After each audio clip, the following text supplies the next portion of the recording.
I-welcome muna natin siya. Wala pong iba kundi si Congressman Terry Ridon, ng Justice Committee member po at Bicol Saro Party List Representative. Welcome back sa STL, Kong Terry. Magandang gabi. Maraming salamat sa pag-imbita. Good evening. Unahin ko na to kasi before yung impeachment, sabi kaya pinag-usapan namin sa umpisa ng show namin yung posibilidad na may mga coup scare laban sa administrasyon doon sa Malacanang Pero baka nagkakamali lang dahil meron ding umuugong na papalitan daw si Speaker Bogie D. Tapos binasa ko pa yung nito ko sa NUP na item. Kong Terry, kamusta ang sitwasyon sa lower house at meron ka rin bang naririnig na ganyan mga ugong-ugong? Parang wala naman tayo masyadong narinig po na ugong-ugong dahil stable at malakas. Yung pong liderato po ni Speaker Bogie D. In fact, marami sa mga LEDAC priorities po ng ating Pangulo ay ikinakasa na po natin ngayon. And I think more importantly and most importantly, ito pong suspension and removal of excise taxes during this period of crisis. Talagang si Speaker Bogie po talaga yung nagtiyak na magiging mabilis yung pong aksyon ng Kongreso para matugunan po yung panawagan ng ating pong mga kababayan na bawasan yung pong presyo ng produktong petrolyo to as much as 10 pesos per liter. So, tingin ko, yan po yung mga mahalaga sa mga kababayan natin ngayon at sa ilang mga kongresista yan po yung mahalaga kasi pagpapakita po ito ng national leadership ng Speaker of the House. Okay, so masasabi natin na safe pa yung liderato ni Speaker D kahit na yun nga, nagsabi itong si tsaka yun, papakisagot na rin Kong Terry tukol doon sa allegation na sinasabi ni Deputy Speaker Ronnie Puno na merong delay sa release sa mga infra at ayuda funds. Totoo ba ito? Hindi ko masyadong naiintindihan yung pong basis po ng complaint dahil I think these are properly asked from the executive, not from the Speaker of the House. At I think we should be focused on our legislative priorities at the moment. Ang mahalaga sa mga kababayan po natin, yung pong pagharap sa krisis na ito. At ginawa po ni Speaker Bogie ito. Doon po sa kanya pong very, very fast na proceedings on the removal of excise taxes on petroleum products. Unprecedented, historic intervention po ito ng Kongreso.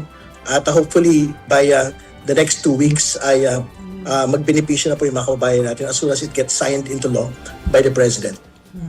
Okay.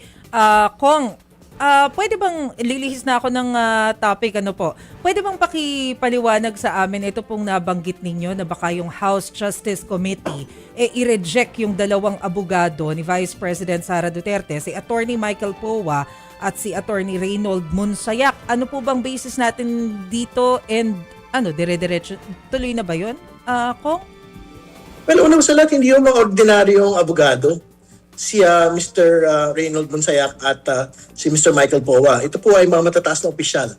Noon pong si Vice President Sara Duterte ay nag-head po ng Department of Education and even up until sa kanya pong opisina sa OVP, yung pong dalawang mga abogado pong ito ay naroon. But more importantly, for example, si Mr. Monsayak, siya po ay pinapangalanan ni Undersecretary Gloria Mercado na nag-try na mag-influence doon po sa isang procurement process ng Department of Education. And secondly, napapangalanan din po siya doon sa Madriaga Affidavit na pinaglagakan daw po ng mga duffel bags. So, I think meron pong real conflict of interest po ito sa kanilang role as counsel and as a future witness/resource person. Kasi ang aming po concern is these individuals, these lawyers, will raise lawyer-client privilege para hindi sagutin yung pong mga lehitimong tanong po ng komite in the course of their work in the Department of Education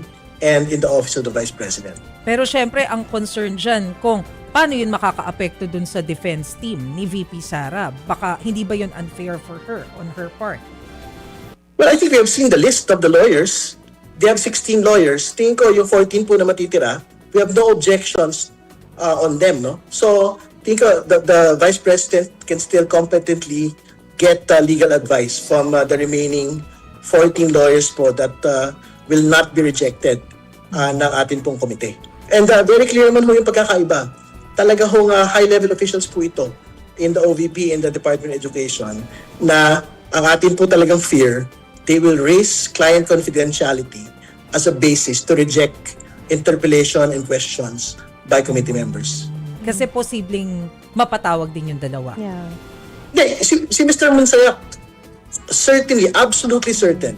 Ipapatawag po talaga yan. Kasi on two separate incidents, no, napapangalanan siya doon sa Gloria Mercado testimony noong nakaraan, tapos doon po sa Magyagi affidavit, nababanggit po siya. So, he will most definitely be called during the committee proceedings. Oo. So, pag tawagin kasi mga kapatid, pwede nilang, kaya nga sabi niya, Kong Terry, may conflict of interest. Kasi pag pinatawag, pwede nilang sabihin, ay, hindi ko pwedeng sagutin yung tanong na yan. Base sa client-lawyer relationship. Yun.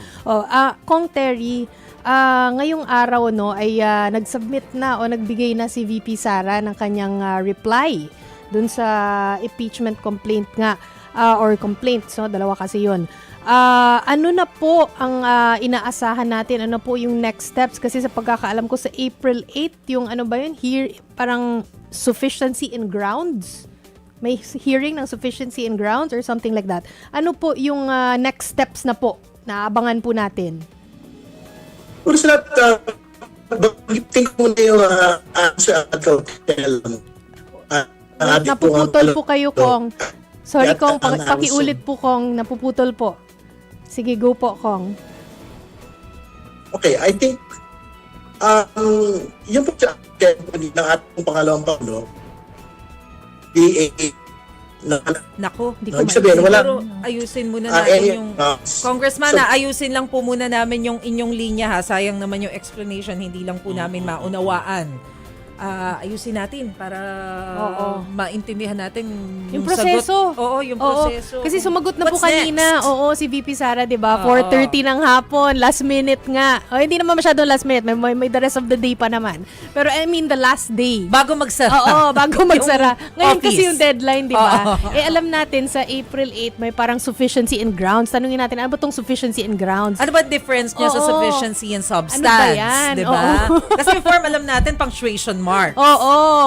So ano nang mga inaasahan natin? Oo. Ayan. O re-entering na. Papasok na po si Kong Terry ulit. Oo. Para malaman natin Yeah. what will happen next. Oo. Oo. Ayan, At Kong saka kailan ba ito maihahatid sa Senate? May malinaw na ba yung forthwith?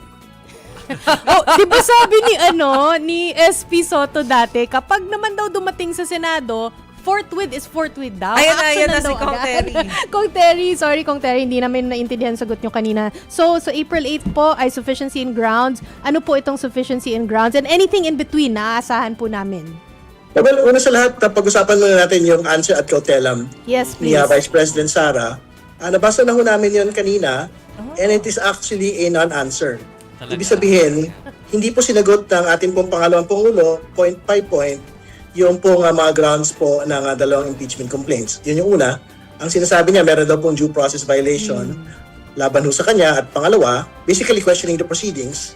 And secondly, wala daw pong binabanggit na ultimate facts. No? Wala akong katotohanan dun sa dalawang bagay po na yun. Kasi una, wala naman due process rights na nababiolate pa ang committee at the moment kasi kaya nga ho siya merong opportunity to answer eh. No, yun po yung pagkakataon niya para sagutin point per point, no. Yung pong binabanggit po ng impeachment complaints po na ito. Pangalawa, hindi rin ho totoo na walang ultimate facts na binabanggit po yung dalawang complaints. Kasi una, nabanggit ho doon yung mga batayan kung bakit meron pong misuse of confidential funds, no.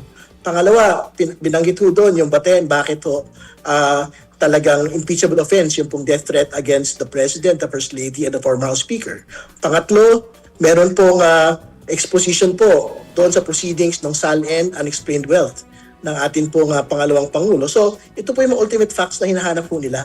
Kaya hindi ho totoo na wala hong ultimate facts na binabanggit yung pong dalawang complaints po nito. So, moving forward, by Wednesday, magkakaroon po ng opportunity yung mga complainants endorsers na magbigay po ng reply.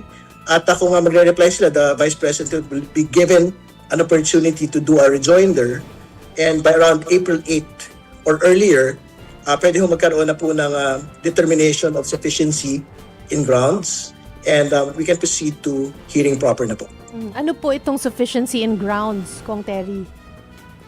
Well, ano po yan? Siyempre, restating po yan ng grounds for the impeachment and secondly, incorporated na po yung answer po ng pangalawang Pangulo at siyempre kung may mga replies and rejoinders, kasama na po yun dun sa mga tatalakayin po doon. So that is the last step before going into the hearing proper. So there will be a vote on that.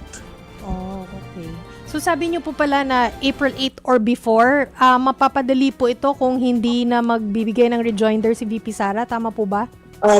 Pwede ho mapabilis pa ho ito kung firstly, kung hindi na ho mag-reply yung pong mga complainants, endorsers. No? So ibig sabihin, pagka ho they waive this right to reply, we can immediately proceed to a determination of sufficiency in grounds. Kong, sorry minor lang. Gaano kahaba yung sagot ni VP Sara? Hindi, naisip ko lang, ang bilis nyo kasing nabasa. Kung 4:30 ba nabigay kanina? Hindi, maiksi talaga, para mga 13 pages lang eh. Yung pong I answer. see. Okay. Kaya nga sinasabi namin non-answer po ito.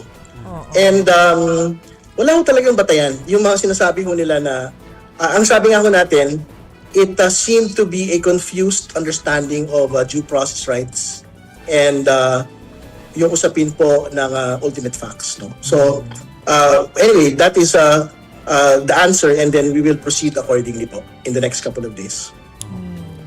Ang daming abogado nila, di ba? Tapos ganun lang yung pages. Oo. 14 yung daw matitira kung hindi 14. kasama yung dalawa. Oo nga eh. 16 in total. Kong Terry, thank you ha. Hingi na kami ng update soon sa'yo. Thank you very much. Salamat, Kong. Thank you, Maraming meeting.